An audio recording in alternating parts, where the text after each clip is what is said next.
Oi, tudo bem? Sou Luciano da Fonseca, aqui do canal Em Busca. Desejo a você muita luz e muita força. Hoje o nosso tema é a República Romana. Nosso objetivo é entender as mudanças e as transformações que vão ocorrer nesse período republicano, que vai proporcionar a criação do Império em 27 a.C. A República Romana tem sua origem no ano de 509 a.C., quando o último rei etrusco, Tarquínio, foi deposto e o Senado assume as funções de governo. Após uma longa experiência de império ou de monarquia, os romanos vão optar não mais deixar o poder na mão de uma só pessoa. Por isso, vai ocorrer uma eliminação tanto da figura do rei como de todos os cargos que eram exercidos por uma só pessoa. Com a implantação da República, novas instituições foram criadas, entre elas o Senado, que se ocupa dentro desse novo momento como a instituição mais importante. Dentro desse Senado, nós vamos ter a figura do senador vitalício, ou seja, aquele que é senador é para sempre. Nós vamos ter a magistratura. Para ser magistrado era preciso ser cidadão romano e ter riqueza equivalente ao cargo. O cônsul, que vai exercer o comando militar, uma espécie de general nomeado. Em alguns casos, esse cônsul ele pode se tornar ditador e pode exercer o cargo por um ano. Além disso, nós vamos ter o pretor, que administrava a justiça, o edil, responsável por fiscalizar o comércio e também a cidade, o censor, que contava a população e fiscalizava os candidatos. Por último, dentro das instituições romana ou republicana, nós vamos ter o questor, que é o famoso cobrador de impostos, e além disso, cuidava tanto do patrimônio público como do patrimônio imaterial. A civilização romana, ou a República Romana, ela é dada a dois conceitos bem fundamentais: a disciplina e o processo de expansão. A disciplina e o treinamento vai encaixar bem na questão da grandeza do exército romano, que é conhecido como uma máquina de guerra. Para tanto, altos investimentos vão ser feitos tanto em estradas como em portos para facilitar o processo de expansão. A manutenção dos territórios conquistados exigiam a instalação de tropas e de ocupação nas províncias, para as quais os exércitos formados por cidadãos já não se mostrava adequado. Portanto, a partir do general Mário, um grande cônsul, o exército romano vai se tornar profissional, ou seja, o serviço militar vai ser aberto aos plebeus pobres e instituir um pagamento do soldo. A partir de então, ou seja, a partir do general Mário, nós vamos ter um exército profissional que passou a cuidar tanto do imperialismo romano como vai instituir uma Roma tributarista. Na República Romana, a sociedade era organizada entre patrícios, dominantes, plebeus que buscavam direitos, clientes, parceiro dos patrícios, e escravos, que eram considerados instrumentos falantes. As mulheres em Roma não eram consideradas como cidadãs e, portanto, não participavam do meio social e político. A República Romana, no sentido geral, foi marcada profundamente por revoltas sociais. Ocorreu nesse momento uma intensa luta entre os patrícios, representado pelo governo aristocrático, e os plebeus, categoria livre e sem direitos políticos. Em 509 a.C., a plebe não possuía nenhum espaço político na República.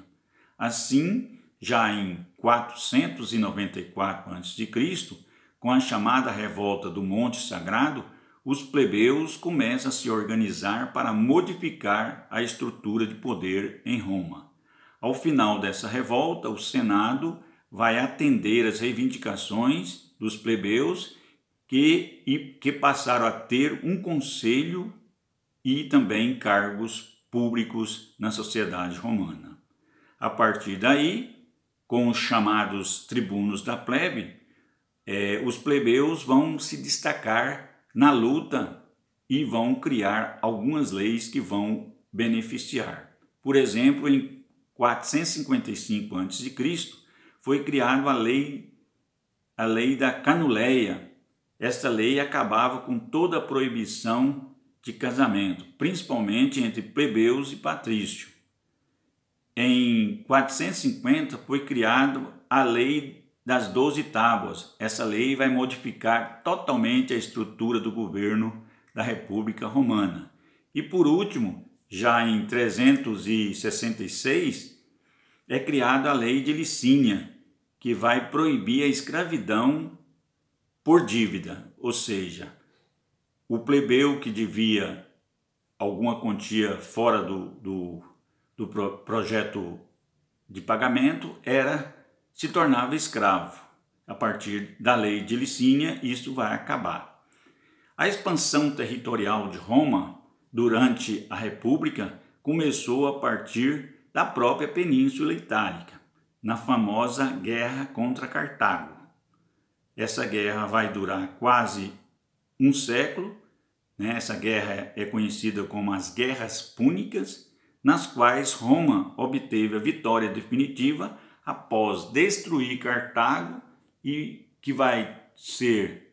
a população vai ser escravizada e as terras serão tomadas. Com a vitória nas Guerras Púnicas, Roma assume o controle do mar Mediterrâneo, que passou a ser conhecido como Mare Nostrum, ou seja, nosso mar, em latim.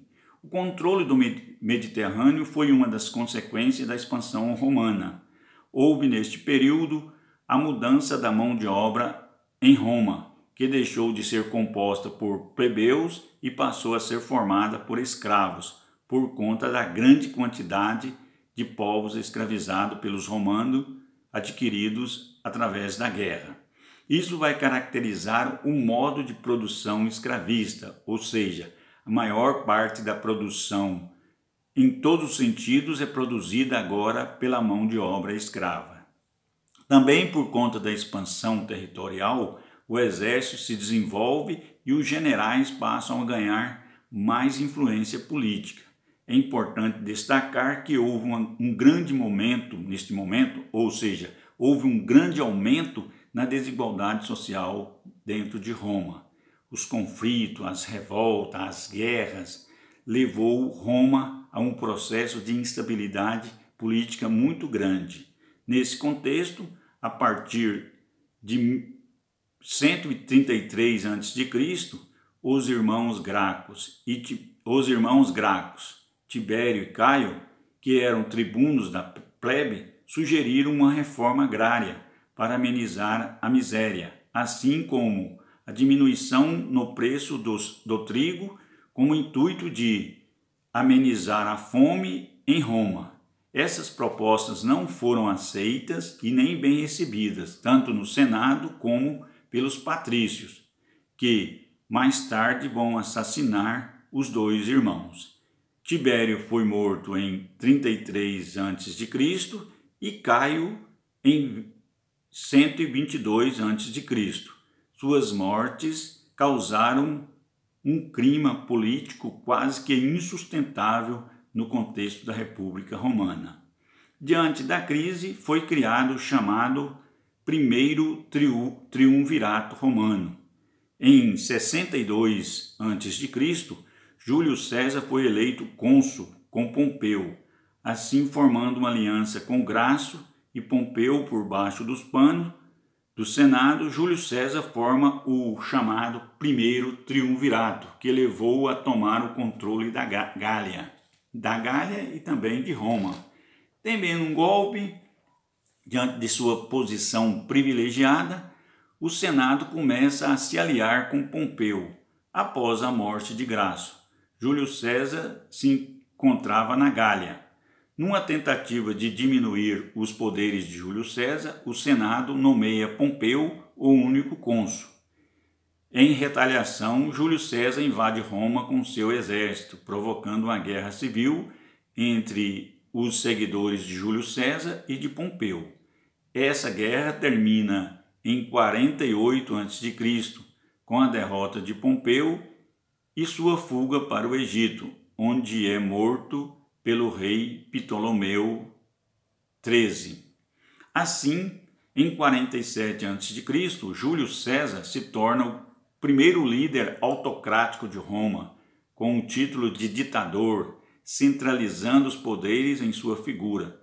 Contudo, seu governo é breve. Júlio César é morto à facada dentro do Senado romano em 44 a.C. Diante da crise é formado o chamado Segundo Triunvirato, composto por Otávio, Lépido e Marco Antônio. Otávio era sobrinho de Júlio César. O Segundo Triunvirato subjugou as forças do Senado, perseguindo aqueles que conspiraram contra César. Após isso, houve uma disputa pelo poder entre os três. Nesse contexto, Otávio derrotou Lépido e depois entrou em conflito com Marco Antônio, que buscou se aliar a Cleópatra no Egito, o que não foi uma atitude muito popular. Otávio se aproveitou disso e se organizou com um exército muito forte para derrotar Marco Antônio e Cleópatra. No fim, com a pressão de Otávio, Marco Antônio e Cleópatra se suicidaram em 31 a.C. Otávio então assumiu o controle de Roma, centralizando todos os poderes em suas mãos e se auto-intitulou Augusto, príncipe.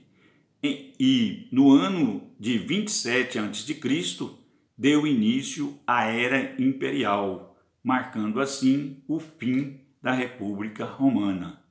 Meu muito obrigado e até mais. Aquele abraço.